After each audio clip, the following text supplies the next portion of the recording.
Olá, caro estudante da terceira EJA, né? Tanto da Escola Teixeira quanto da Escola Ângela Teixeira. Hoje estou aqui para discutir o tema 1 e 2 do PET adaptativo. Espero não fazer um vídeo muito longo, que canse vocês, mas a minha ideia é discutir bem resumidamente, caso surjam dúvidas, nós possamos trabalhar aí ao longo da semana, e também vou propor aqui a resolução das atividades do tema 1 e 2 para poder auxiliá-los da melhor maneira possível, certo? Nesse primeiro momento aqui nós estamos discutindo o PET do terceiro eixo, né, que é o tema 1, que é a política como vocação. Isso é um livro, né, o nome de um livro do Max Weber, que é esse cara que está aqui, né, que é um livro onde ele vai abordar, né, o que seria essa ideia da vocação política e do entendimento que nós temos que ter sobre a relação do homem com a política.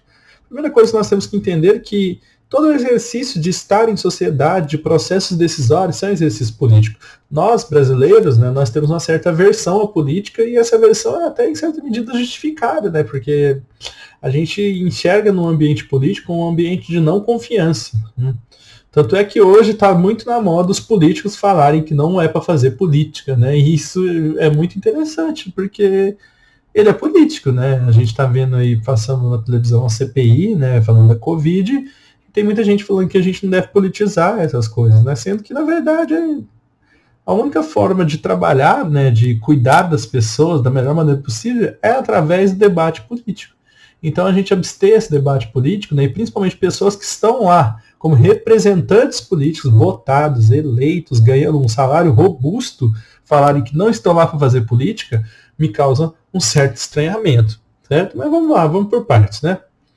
Aqui eu coloquei um debate bastante breve, né, entre Weber e Marx, para que a gente possa entender tudo isso, né, que para o Weber, né, a política ela parte de vários pressupostos diretivos e autônomos, né, ou seja, a política ela parte do pressuposto de tomada de decisão e de poder, certo?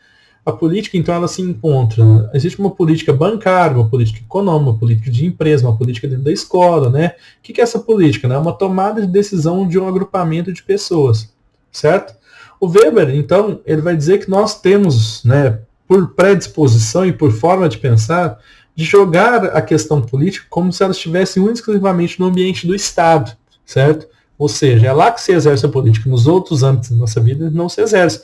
Mas é o contrário, o ambiente político está presente nas várias relações sociais que nós temos dentro do nosso cotidiano. O Weber, então, ele vai definir Estado. O que é Estado em Weber? Né? O Estado é aquele agrupamento que possui o monopólio do uso legítimo da força, ou seja, quem tem legitimidade para usar a força é única e exclusivamente o Estado, certo? Para Marx, o Estado nada mais é como um aparelho de defesa de uma classe dominante, né? No caso de Marx, da classe burguesa. Então, aqui eu coloquei algumas definições, né, do que seria essa ideia da violência, segundo Weber, né? Por que o Estado ele vai ter o monopólio desse uso legítimo da força? Somos nós que legitimamos esse uso da força, né? Então, o uso da força estatal, né, como esse monopólio, ele é, em certa medida, tanto para nos proteger, quanto para nos coagir. Essa legitimidade ela é dada por nós, somos nós que garantimos que o Estado ele possa exercer esse direito de legitimidade da força. Isso é bastante óbvio, porque a gente cria instituições, como por exemplo a polícia, né, que são instituições que estão aí, aspas, né, como uma instituição de proteção, né, muita aspas na proteção. Então, nós temos em certa medida que pensar que é necessário que nós tenhamos esses agrupamentos de proteção da vida e de proteção das pessoas. Não seria plausível ou nem, como que a gente pode dizer, né, saudável para uma sociedade onde a garantia da nossa proteção fosse de nós mesmos. Imagina uma sociedade onde todos nós tivéssemos uma arma e todos nós pudéssemos ali, dentro de uma discussão, garantir ali quem estaria certo através do uso dessa arma. Isso seria extremamente problemático e violento, certo? Mesaros, que é um autor marxista, ele critica essa definição do Weber. Né? Ele vai dizer que essa definição ela serve, né, em certa medida, para justificar que esses estados eles cometam crimes. Né? Por exemplo, os Estados Unidos com o Oriente Médio cometeu inúmeros crimes com as pessoas lá do Oriente Médio. A política, então, ela pode ser vista como um conjunto dos esforços feitos para participar do poder ou de influenciar a divisão de poder, ou seja, é por meio da política que o político pode usar o poder para afetar o alcance e o conteúdo das atividades governamentais. A questão central, então, é que todo aquele que almeja a política almeja o poder, seja para utilizar para melhorar a vida dos outros, né? Ou para fins egoístas, né? Fazer o usufruto do prestígio que tal poder lhe confere. Aqui a gente pode associar, né, a política brasileira. Teoricamente, né, a política, ou a forma como você deve encarar a política, não é para benefício pessoal, é para benefício coletivo, para um cuidado coletivo. Existem aqueles que vão usar a política para si, né, para se auto-beneficiar? Existem, mas isso não é a atitude correta. Então, para o Weber, o Estado consiste em uma relação de dominação do homem sobre o homem, que tem como fundamento o instrumento da violência legítima. É isso que eu já falei, né? Para o Marx, o Estado é um aparelho dessa classe burguesa, e através do Estado que essa classe burguesa ela exerce o seu poder na sociedade. Bom, aqui eu não vou entrar muito nessa discussão. Aqui é a questão do Estado, nação, território e guerra. Essa é uma problemática muito grande, principalmente que surge aí a partir do 11 de setembro nos Estados Unidos, né, que surgem discursos, né, muito fortes sobre esse fechamento do território, né, um discurso patriótico e assim por diante. Immanuel Kant, que é um filósofo bastante conhecido, lá em 1700 e bolinha, né, que eu não vou lembrar a data certeira, né, ele dizia que o correto para a humanidade era nós pararmos de pensar em questões territoriais e nós olharmos para o nosso mundo como um mundo globalizado, certo? Isso lá em 1700, viu? Então, o Kant ele dizia que esses territórios, né, essa ideia de territorialidade, ela deveria acabar, porque território ele é único exclusivamente uma justificativa para aplicação de guerra e violência sobre o outro, né, manutenção de força, certo? Tanto que os Estados Unidos, porque os Estados Unidos é um dos maiores aí, países do Ocidente? Justamente porque os Estados Unidos ele tem uma força militar de controle muito grande, né? Os Estados Unidos, então, diretamente, ele está agindo aí sobre inúmeros países do mundo através da sua força militar. Então, ele está agindo para controlar esses locais. Essa ideia do território, do autonacionalismo, ela faz crescer nas pessoas um sentimento que nós chamamos de xenofobia, né, que é uma aversão ao diferente, aversão ao que vem de fora. Quando os venezuelanos, né, saíram da Venezuela e vieram para o Brasil, surgiu-se aqui no Brasil inúmeros discursos xenofóbicos. Ou seja, quer dizer que o país, né, nosso país Brasil, era para os brasileiros e que esses venezuelanos deveriam ir embora. E não, nós não estávamos acolhendo eles. Nesses inúmeros contextos de guerras que acontecem mediante essas defesas de territórios, nós temos aí a criação no meio disso tudo dos chamados de campos de refugiados. O que são esses campos de refugiados? São locais, sem normas, regras nem leis, onde jogam-se pessoas lá para serem descartadas. Porque essas pessoas elas estão fugindo dos seus países que foram destruídos pela guerra e elas não conseguem entrar em nenhuma outra localidade, certo? Para estabelecer uma nova vida ali dentro. Elas são colocadas naqueles campos de refugiados e a partir daquele momento ali, estando naquele local que não existe ninguém que vai conseguir controlar o que está acontecendo lá dentro, elas são vítimas de uma violência e de um medo constante de estar naqueles locais, né? Bauman, que é um sociólogo muito importante da sociologia, ele vai colocar que essas pessoas são consideradas por nós, seres humanos, como lixos, né? Que estão lá para serem descartados, né? Recentemente nós estamos vendo isso num conflito que dura aí um tempo muito longo de Israel e Palestina, né? A faixa de Gaza aí, ela vem sofrendo aí com os ataques dos israelenses, né? Do governo de Israel, que está lá há um tempo e Deus que ele chegou lá, ele está fazendo guerra com toda a região ali, destruindo essas regiões, certo? Matando essas populações.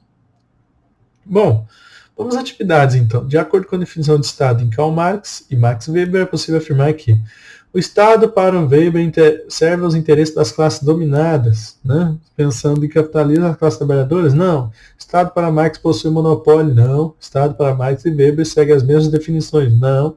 Para Weber, o Estado é a única instituição que possui o monopólio do uso legítimo da força. E para Marx, o Estado é o comitê de defesa dos interesses da classe dominante. Certinho, letra D. Acerca do conceito de política como vocação em Max Weber, podemos afirmar que a vocação política não possui nenhuma ligação com os efeitos do carisma, né? A política é um exercício de legitimidade das partes envolvidas. Um grupo acaba legitimando os atos de um indivíduo envolvido na política. Sim. A política pode ser vista como um conjunto de esforços para fazer parte do poder. Sim. A política como vocação é singular à experiência ocidental. Sim. Para Weber, o político dotado de muito carisma representa até uma ameaça às manifestações das instituições burocráticas e racionais. Sim, também. Então aqui seria a letra A. Cidadania, né, é um termo que nós costumamos discutir bastante em sala de aula, né, e muita gente tem pouco entendimento do que seria essa cidadania e como que ela se transforma ao longo do tempo, né? Cidadania está muito ligada àquela noção de direitos e deveres de estar em sociedade. Esses direitos são garantidos por aquela mesma sociedade e os deveres é aquilo que os indivíduos em sociedade são responsáveis ali de fazer valer para que aquela sociedade funcione, né? Aqui é Thomas Marshall, né, que é um dos autores mais importantes nesse debate sobre a cidadania. Ele vai fazer um longo livro onde ele abarca aí todo o processo histórico de transformação da cidadania.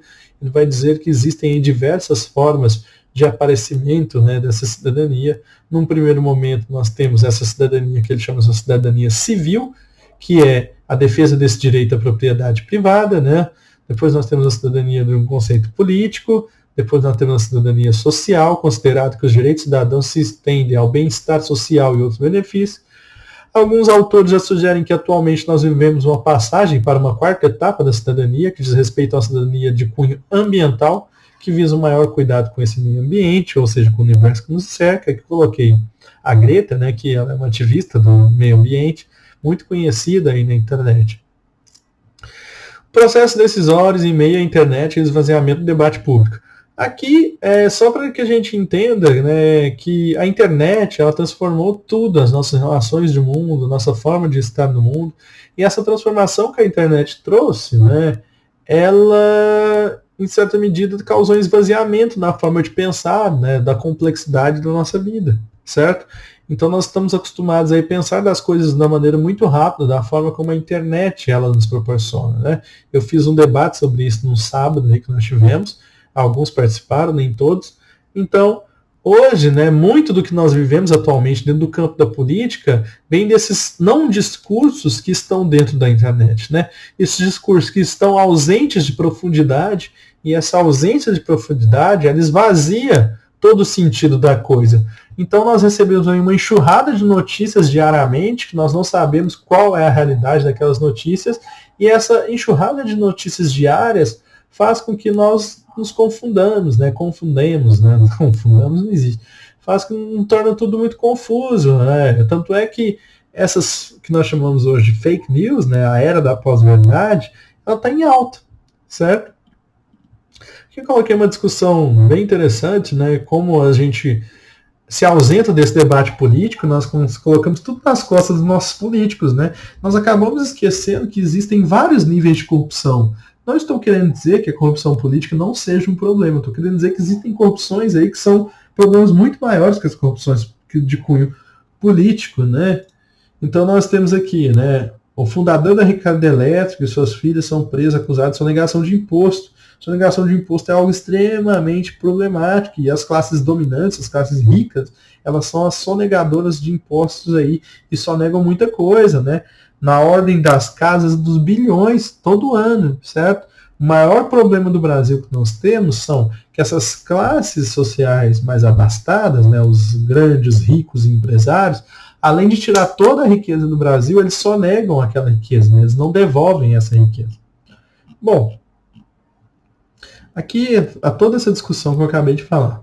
Sobre o conceito de cidadania, é possível afirmar que o conceito em si remonta à sociedade grega e tinha como intuito falar sobre a não participação de todos os seres humanos. Na Grécia surge o primeiro debate sobre democracia e cidadania. Cidadania pode ser pensado como um status conferido aos indivíduos dentro de uma comunidade nacional, política específica que carrega consigo determinados direitos e responsabilidades. Thomas Marshall tentou, de alguma maneira, definir o conceito de cidadania, obtendo pouco sucesso. Não, cidadania civil surge antes da concepção do direito à propriedade privada. Nossa cidadania civil é exatamente isso. Então aqui seria a letra B, certo? Deixa Atividade 2. Pensando sobre a noção de direitos e desigualdades no Brasil, não podemos afirmar. No Brasil, apesar de sermos um país de cunho democrático, ou seja, todos nós temos os mesmos direitos, os mesmos deveres, ainda assim é possível ver instituições como as jurídicas que acabam pesando mais sobre os pobres. Isso é um fato, né? Pobre é altamente condenado pelas instituições jurídicas, primeiramente por ser pobre. No Brasil, o Brasil é um país que caminha a cada dia e se aproxima do exercício pleno da cidadania e garantir direitos iguais a todos os cidadãos. Né? Falou bem do Brasil demais, a gente já pode desconfiar. No Brasil e no mundo capitalista é quase impossível afirmar que há uma plena cidadania, visto que as desigualdades estão presentes. Fato. Cidadania, ela é também a ausência dessa desigualdade. Né? Quanto mais igualdade nós tivermos, mais cidadãos nós teremos. Um dos processos de exercício da cidadania é a escolha dos líderes políticos que irão representar a população. Fato, né? Um dos fatores que mais dificultam o pleno exercício da cidadania é a desigualdade. Fatíssimo também, né? Então seria aqui a letra B. Bom, na próxima, né, nós vamos discutir o tema 3, 4 e 5. E é isso, pessoal. Espero que eu possa ter ajudado vocês. Qualquer dúvida, eu estou à disposição. Abraço, até a próxima.